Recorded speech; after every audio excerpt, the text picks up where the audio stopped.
This here is Canon EOS 1300D, or as it is called in USA, this is Rebel T6. This is the entry-level camera for those of you who want to jump to DSLR world from, let's say, smartphones or compact cameras. And in my opinion, this is a very good choice.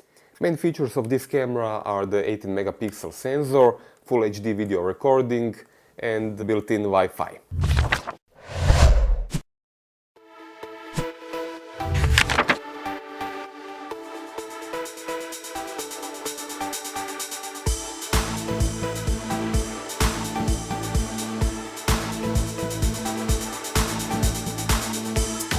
Right now on the camera I have a 50mm STM lens. This is one of the best lenses you can buy right from the start when you enter the DSLR world. This lens will give you field of view equivalent around 85mm, what is great for portraits. Also it has f1.8 aperture, what is great for low light, and also you can get very shallow depth of field. You can buy it as body only if you already have Canon lenses. You can buy it with 18-55 without stabilization, with stabilization, and also with 18 to 135mm lens. The best thing about this camera is that Canon has an excellent entry-level system of lenses. You can buy all the lenses you need for quite affordable prices, like 10 to 18 super wide angle lens, 55 to 250 telephoto zoom, or 50mm 1.8 if you want to shoot low light or portraits. In real life use, I can tell you this optical viewfinder is a little bit smaller than what I expected, but this is normal for the price point of this camera. You can see all the most important information inside it: ISO value, aperture, shutter speed and similar.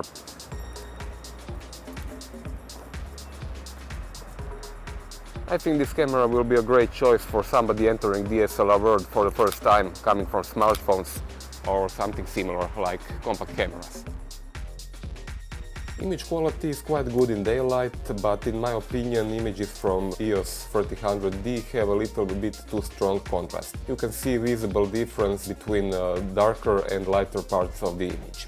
For optimum result you should adjust these settings in the camera, but for maximum quality you should use RAW format.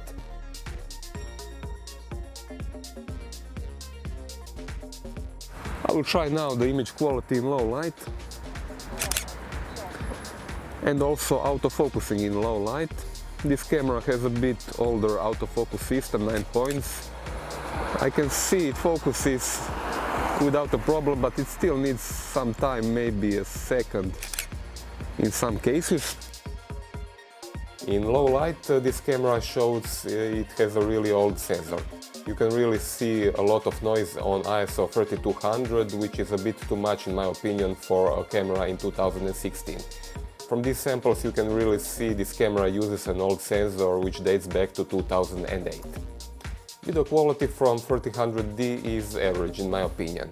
As I said, for image quality contrast is a bit too strong, you can see visible moire effect, and also the camera lacks sharpness. First I had a problem finding manual exposure mode for video. If you want to record video you need to use this special shooting mode, and manual exposure is hidden in the main menu. This is completely expected from an older sensor like this. This is 18 megapixels from 2008. But for amateur users I think this should be okay. In nighttime conditions, video also shows a bit too much noise, for my opinion. For 2016 this is a bit too much. I wouldn't use this camera above ISO 1600. Once again, I instinctively tried to use touch screen. We are all used on that from our smartphones, but this camera doesn't have it. So Canon, if you are looking at this, please put touch screen on all of the cameras, even the basic models. This camera has autofocus system with 9 autofocus points. This is not very much for modern standards, but at least they have a good coverage of the frame. Also this camera shoots at 3 frames per second and it sounds like this. This is also not very fast, but the good thing is buffer is very big.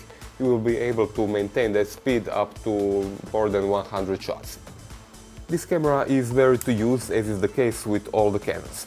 It has a full automatic exposure mode in which you only need to zoom the lens and press the shutter button and the camera will do everything else by itself.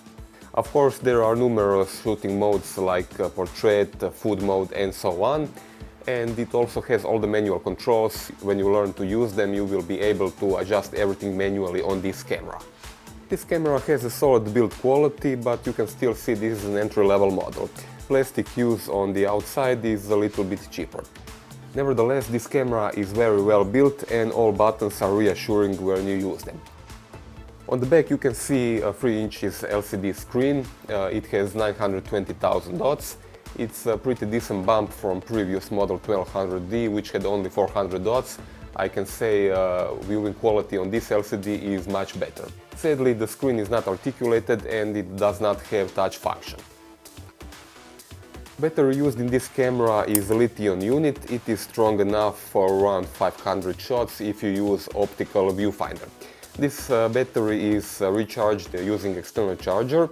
You will not be able to charge the battery inside the camera, as is the case with smartphones and tablets. On the left side you can see connectors. This camera has HDMI output, USB connectors for transferring photos and videos to PC, and a connector for wired remote. Sadly, it doesn't have a 3.5mm input for external microphone, so when you're shooting videos you must use a built-in microphone which records sound only in mono, and it is not of very high quality. This camera also has a built-in Wi-Fi, so you can connect it wirelessly to your smartphone or tablet and view or transfer images to tablet and then upload them to social networks. In comparison with previous model 1200D, this camera has only a few minor upgrades. It has new processor GdgtCompare+, it has built-in Wi-Fi and it has higher resolution LCD. Now it has 920,000 dots, before it was 460. And I can tell you, you can really see the difference in viewing quality on this LCD. Otherwise, if those three functions are not important to you, you can save a bit money and buy the older 1200D. It is practically the same. In comparison to direct competitor Nikon D3300, some things are better on Nikon, some on Canon. For example, Nikon shoots at 5 frames per second, this has only 3, and Nikon has a slightly better and a newer generation sensor with 24 megapixel, here there is only 18. Otherwise, I think Canon is easier to use and it has better lens system. It is easier to find good lenses for a lower price for Canon. Altogether, I can say Canon has an excellent entry-level camera. It is easy to use, it has good image and video quality, and if you are jumping to DSLR world from smartphones, you will be very pleased with this camera. That's all for this review. Subscribe to our YouTube channel and thanks for watching.